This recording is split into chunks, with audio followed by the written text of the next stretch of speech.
আসসালামু আলাইকুম, সাকিবুল সাফওয়ান জিডি চ্যানেলের পক্ষ থেকে সবাইকে জানাই স্বাগত। অ্যাডোবি ফটোশপ সিসি ফুল কোর্সের পার্ট 8-এ আজ আমরা ফটোশপের স্পট হিলিং ব্রাশ টুলের কাজ দেখাবো।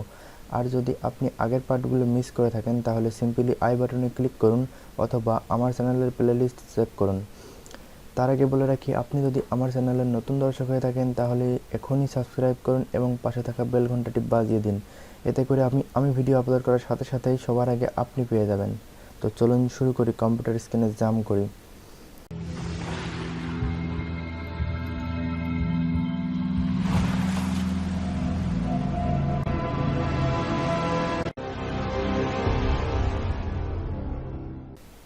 তো প্রথমত ফটোশপটি ওপেন করব। ওপেন করে আমরা একটা ইমেজ নিব। তো একটা ইমেজ আমরা ওপেন করব ফার্স্টে। তো ইমেজটা ওপেন করার পরে আমরা এখান থেকে আমরা স্পট, এখানে রাইট ক্লিক করলে যতগুলো স্পট হেলিং ব্রাশ টুলের আন্ডারে আছে সেগুলো ওপেন হবে। তো আমি স্পট হেলিং ব্রাশ টুলটা সিলেক্ট করব। তো যখন এটা সিলেক্ট করব তখন আমি এটা একটু জুম করে নিই। তো এটা সাধারণত বিভিন্ন ধরনের স্পট বা কোনো জায়গায় কালো দাগ বা এই কোয়ালিটির যতগুলো সমস্যা থাকবে আমরা সেগুলোকে সলভ করতে পারবো। তো যার কারণে আমরা এখান থেকে দেখব এখানে একটি স্পট আছে। তো এই স্পটটাকে আমরা এখান থেকে রিমুভ করতে পারবো। এটাকে আমরা ব্রাশ সাইজ একটু বড় করব। তো বড় করার পর এখানে ব্রাশটা বড় করার পর আমরা এখানে এই যেখানে কার্সরটা রাখছি স্পট হেলিং ব্রাশ টুলটা, তো স্পট হেলিং ব্রাশ টুলটা আমরা এখানে যে পরিমাণ স্পট আছে তো আমরা সেখান থেকে একটু ব্রাশের সাইজটা একটু বড় করব। একটু বড় করে তো জাস্ট এখান থেকে একটা ক্লিক করব। তো দেখুন এখান থেকে আমাদের স্পটটা রিমুভ হয়ে গেছে। তো এরকমভাবে আমরা এখানে যতগুলো স্পট আছে প্রত্যেকটা স্পট এভাবে আমরা রিমুভ করতে পারি। তো আমাদের ব্রাশ সাইজ বড় লাগলে আমরা বড় করতে পারি, ছোট লাগলে ছোট, যতটুকু আমাদের প্রয়োজন ততটুকু আমরা করতে পারি। তো এখানে যখন একটু স্পট আছে তো আমরা এখানে একটা ক্লিক করব।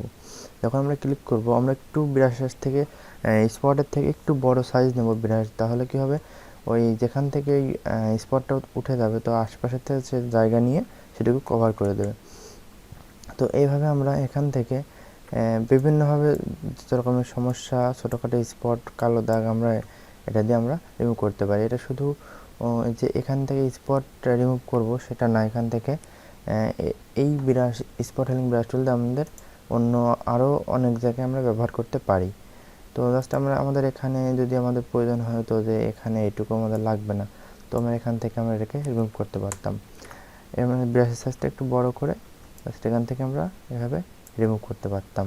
তো এভাবে আমাদের যে কোনো কাজে আমরা এটাকে ব্যবহার করতে পারি। তো চলুন তারপরে টুলস আছে, সেটা হলো হেলিং ব্রাশ টুল। তো এটার কাজ প্রায় সেম। আমরা একটু ব্যাকে আসি আন্ডু করে। তো আমরা এটাকে একটা কপি করে নিতে পারি, তাহলে ভালো হবে। তো আমরা এটাকে কপি করে এই লেয়ারটি সিলেক্ট করে আমরা এবার এখান থেকে হেলিং, শুধু আগেরটা দিয়েছিলাম স্পট হেলিং ব্রাশ টুল, এবার হেলিং ব্রাশ টুল এটা সিলেক্ট করবো আমরা।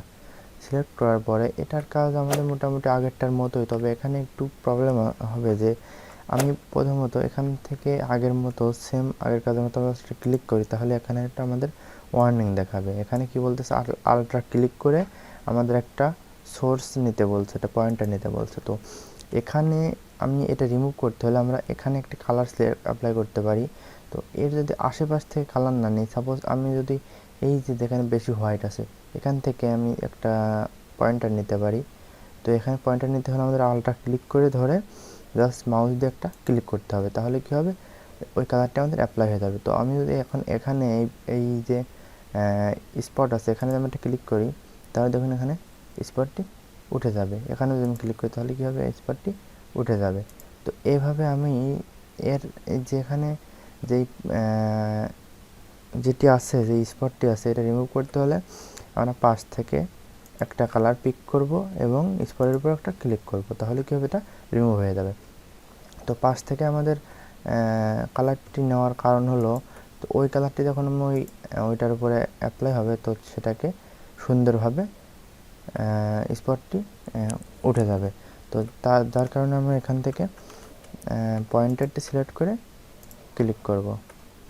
পয়েন্টারটি সিলেক্ট করে আলট্রা ক্লিক করে আমরা এটাকে রিমুভ করতে সক্ষম হয়েছি। তো যাই হোক, এভাবে আমরা এখান থেকে হেলিং ব্রাশ টুল দিয়ে এভাবে আমাদের কাজ করতে পারি যে কোনো জায়গায়, যে কোনো, শুধু এখানে স্পটের কাজে আমি ব্যবহার করছি বলে শুধু স্পটে ব্যবহার করা যাবে, অন্য কাজে না, এটা ঠিক না। তো এটা আমরা যে কোনো কাজে আমরা ব্যবহার করতে পারি। যে কোনো এরকম কোনো জায়গা থেকে কোনোটা রিমুভ করতে হলে আমরা এভাবে আমরা পাশ থেকে আলট্রা ক্লিক করে পয়েন্টার নিয়ে কালারটি এবং পাশে অ্যাপ্লাই করবো। তো সবসময় আমরা চেষ্টা করব যে যেখানে স্পট বা যেই দাগগুলো আমরা রিমুভ করব তার পাশ থেকে আমরা কালার পিক করার জন্য এটা এদিকে খেয়াল রাখবেন। তো পাশ থেকে কালার পিক করলে আমাদের কালারটি নিতে ম্যাচ করতে সুবিধা হবে। তো তারপরে দেখি এখান থেকে আছে প্যাচ টুল। এটার জন্য আমি এটাকে আবার কপি নেব, কপি নিয়ে তো এখানে প্যাচ টুলের কাজ প্রায় সেম আমাদের লেসো টুলের কাজের মতো। এটা দিয়ে আমরা কি করতে পারি, এখান থেকে যেখানে আমাদের স্পটটুকু আছে বা যেখানে দাগটুকু থাকবে সেটুকু আমি গোল করে মার্ক করব। মার্ক করার পরে যখন এই প্যাচ টুলটা সিলেক্ট করে আমরা মার্ক করব, মার্ক করার পরে দেখুন এই জায়গায় যখন আমি পয়েন্টার নিয়ে যাব তখন দেখুন এখানে একটা অ্যারো চিহ্ন দেখাচ্ছে। তো এই অ্যারো চিহ্ন তার মানে আমি এটা যে কোনো দিকে মুভ করতে পারবো, যেদিকে মুভ করব এবং এই যেই সিলেকশনটা আছে এটা আমি যেখানে নিয়ে যাব সেই কালারটি এই বর্তমান যেখানে সিলেকশন আছে এখানে অ্যাপ্লাই হয়ে যাবে। তো আমরা এখানে যদি ক্লিক করে জাস্ট ড্র্যাগ করি, দেখুন আমি যেখানে ড্র্যাগ করে রাখছি এটি, তো সেই কালারটি ওখানে চলে যাচ্ছে। তো আমি এখানে রাখি তাহলে এই কালারটি ওখানে চলে যাবে। তো আমি এখানে রাখি তাহলে কী হবে, এটি এখানে মেরে যাবে। তো আমি চাচ্ছি যে এখানে এখন এই যে পয়েন্টারটি আছে এখানে দেখুন এখানে কোনো স্পট নাই। তো আমি এটাকে টেনে যদি ড্র্যাগ করে আমি এখানে রাখি তাহলে দেখুন এখানে স্পট চলে আসছে। তো এভাবে করা যায়। আবার এখান থেকে আমি মুভ করে স্পটটি রিমুভ করতে পারি। এভাবে আমি মুভ করে স্পট, দেখুন এভাবে মুভ করে আমি যে কোনো স্পট বা যে কোনো কালো দাগকে আমি রিমুভ করতে পারি। এখানে আমি দেখছি এটা হয় না ঠিক মতো, আমি এখান থেকে মুভ করতে পারি। তো এভাবে বিভিন্ন স্পট বা কালো দাগগুলো আমরা বা যে কোনো ডিজাইনের জন্য এই কাজগুলো আমরা এখান থেকে করতে পারি। তো সাধারণত এগুলাই হচ্ছে, এটাই হলো পেজ টুলের কাজ। তো এখন যে টুলস আছে সেটা হলো কন্টেন্ট অ্যাওয়ার্ড মুভ টুল। তো এটা সাধারণত আমি এখানে এটার জন্য একটা নতুন ইমেজ হলে আমার মনে হয় বোঝানোর কাছে সুবিধা হবে। তো আমি এটাকে সিলেক্ট করে এখান থেকে আমি আরেকটি ইমেজ ওপেন করি। তো এখান থেকে আমি এই ইমেজটা ওপেন করি। তো ইমেজটা এটা আমি কপি করে রাখার পরে এখান থেকে কন্টেন্ট অ্যাওয়ার্ড মুভ টুলটি সিলেক্ট করার পরে আমাদের উপরে কিছু মেনু বার শো করছে। তো এখন আমি করতে পারি এখান থেকে এই টুলটি সিলেক্ট অবস্থায়, কন্টেন্ট অ্যাওয়ার্ড মুভ টুলটি সিলেক্ট থাকা অবস্থায় আমি একটি পয়েন্টার আসছে, তো এটা দিয়ে আমি সিলেক্ট করতে পারি। তো এখানে আমি চাচ্ছি এই যে এখানে যে বারটি আছে, যে পাখিটা আছে রেড কালারের, তো এই রেড কালারের পাখিটা আমি এখানে উপরেও আরেকটা নিয়ে আসব। তো সেক্ষেত্রে আমি কী করতে পারি, অথবা আমি প্রথমত দেখাই যে এই যে বারটি আছে এটি আমি এখানে মুভ করব, এখান থেকে এখানে নিয়ে যাব, কিন্তু এখানে অতটা বোঝা যাবে না। তো আমি এটাকে সিলেক্ট করি, এখান থেকে আমি বারটি সিলেক্ট করার পরে আমি যখন এটা দিয়ে আমি এখান থেকে মুভ করে এখানে নিয়ে যাব, দিয়ে এখানে মুভ করলাম, সিলেক্ট করে ওখান থেকে আমি এটাকে মুভ করার পর আমি জাস্ট ওকে দিব। এখান থেকে উপরে টিকমার্ক আছে, টিকমার্কটি দিয়ে দেবো। তো দেখুন এখান থেকে স্মুথলিভাবে এখান থেকে আমি সিলেক্ট করে দিই। এখান থেকে দেখুন আমি বোঝা যাচ্ছে না যে এখান থেকে আমি এই বারটি আমি এখান থেকে মুভ করেছি, এটা কিন্তু বোঝার কোনো ওয়ে নাই। তো এখান থেকে এমনভাবে রিমুভ হয়েছে। তো পাশে আমি যখন সিলেকশন করব বার থেকে একটু বাইরে সিলেক্ট করব, একটু জায়গা রেখে সিলেক্ট করব যাতে আমাদের ওই জায়গা থেকে কালারটি এসে ওই যেখান থেকে আমি মুভ করছি ওখানে ফিল আপ হয়ে যায়। তো আমি যাচ্ছি, এবার এটা হলো মুভ। তো এই মুভ এখানে একটা অপশন আছে যে এই যে মেনু বার শো করছে, এখানে দেখুন মুড অপশন আছে, এখান থেকে যখনই মুভ সিলেক্ট করব তখন আমি যে কোনো অবজেক্টকে, যেমন এখান থেকে একটি অবজেক্ট, এখানে আমি একটু জায়গা নিয়ে সিলেক্ট করব। তো এখান থেকে যখনই এখান থেকে মুভ অপশনটা আমি সিলেক্ট করব, তখন এখান থেকে আমি এটাকে সেম ওই টুলটা সিলেক্ট থাকা অবস্থায় আমি ড্র্যাগ করে যদি এখানে রাখি, তাহলে দিয়ে এখান থেকে আমি টিকমার্কটা দিয়ে দিই, তাহলে কী হবে, একটু সময় নেবে। তো দেখুন এখান থেকে মুভ হয়ে এই বারটি এখানে চলে আসছে। তো এটা হলো এখান থেকে মুভ সিলেক্ট করলে এই মুভের অবস্থানে এরকম। তো আমি এটাকে কন্ট্রোল আল্টা জেড দিয়ে আমি ব্যাকে আসি। তো এখন আমি দেখাবো এখান থেকে এক্সটেন্ড করলে কি হয়। এখান থেকে মুভ থেকে আমি এখান থেকে এক্সটেন্ড করব, করে আমি এটাকে আমি এখান থেকে সিলেক্ট করব, এখান থেকে সিলেক্ট করলাম, করার পর আমি এখান থেকে ড্র্যাগ করে ধরে আমি এখানে মুভ করে এখান থেকে টিকমার্কটা দিয়ে দিই, তাহলে কী হবে দেখুন, তাহলে কী হবে, স্মুথভাবে এখান থেকে কপি হয়ে এখানে কপি হয়ে যাবে। তো এভাবে আমরা এই কন্টেন্ট অ্যাওয়ার মুভ টুল দিয়ে এভাবে মুভ করতে পারি। এই কন্টেন্ট অ্যাওয়ার মুভ টুল দিয়ে আমরা অন্য একটা কাজ করতে পারি। তো সেটি করার জন্য আমি চাচ্ছি যে এখান থেকে এই এই বারটি আছে, এটা আমি এখান থেকে মুভ করে ফেলবো, মানে এখানে রাখবো না, এটা ডিলিট করে ফেলবো। তো আমি এখান থেকে এটাকে সিলেক্ট করব, সিলেক্ট করে আমি এডিট থেকে ফিল এর শর্টকাট হলো শিফট F5।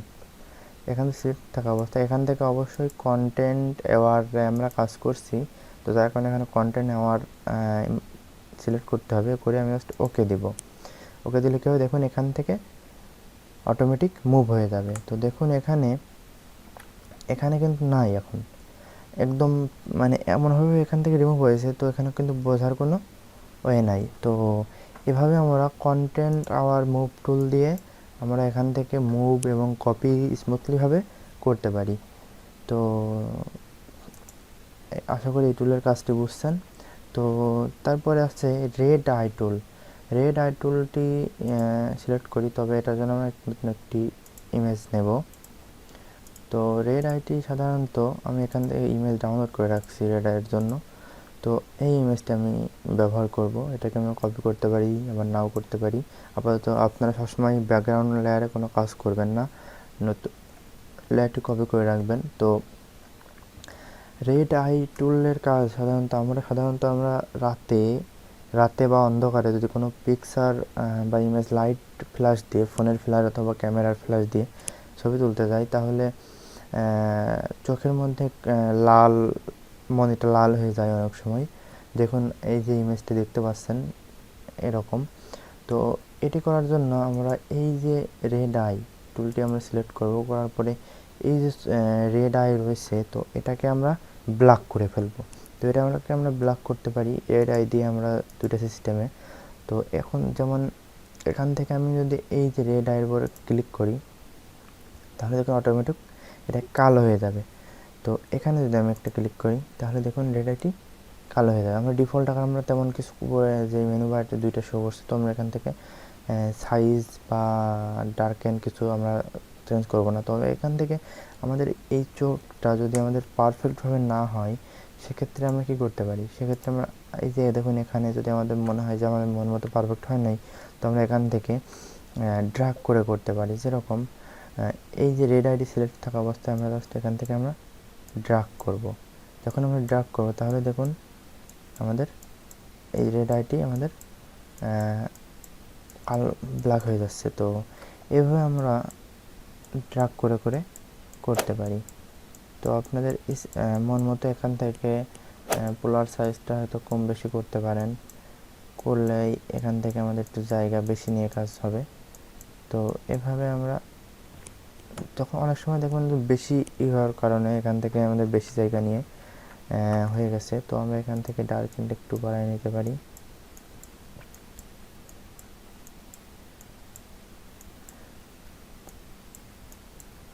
তো এইভাবে আমরা আমাদের রেড আইটি আমরা ব্ল্যাক করতে পারি। আপনারা এভাবে ইচ্ছা করলে এভাবে তো এইভাবে রেড আই দিয়ে রেড আই টুল দিয়ে আমরা কাজ করলে কি হতে পারে, তো আমরা যদি এই কাজটি আমরা যদি অন্য কোনো যেমন এটাকে আমি একটু কপি করি এটা হাইড করি, এই রেড আইটা আমরা অন্যভাবে হয়তো করতে পারতাম, সেভাবে করলে আমাদের পারফেক্টলি হতো না। আমরা যে কোনো ব্রাশ টুল সিলেক্ট করে যদি আমরা এটাকে আমরা এখান থেকে যে আমরা ব্ল্যাক করতাম, তাহলে কি হতো, তাহলে ন্যাচারালি যে ভাবটা, যেমন এটা আমি রেড আই দিয়ে করি, রেড আই টুল দিয়ে জাস্ট ক্লিক করলাম, তো এটা দেখুন এবং এটা দেখুন, এটা আমরা ব্রাশ টুল দিয়ে ব্ল্যাক করলাম, ঠিক আছে, তবে এই যে মাঝে আমাদের লাইটটা পড়ছে, তো এই যে হোয়াইট কালারের একটা লাইট পড়ছে, তো এই যে এই লাইটটা থাকতো না, ন্যাচারালি যে ভাবটা এটা থাকতো না, যার কারণে আমরা এটা রেড আই টুল দিয়ে আমরা এরকম রেড কোনো আই আমরা ব্লক করব ন্যাচারালিভাবে। তো আশা করি আপনারা সবাই বুঝছেন এই স্পট হিলিং ব্রাশ টুলের আন্ডারে যতগুলো টুলস আছে। তো ভিডিওটি ভালো লাগলে লাইক, কমেন্ট ও বন্ধুদের মধ্যে শেয়ার করুন এবং আমার চ্যানেলটা সাবস্ক্রাইব করে সাথেই থাকুন। ধন্যবাদ। আসসালামু আলাইকুম।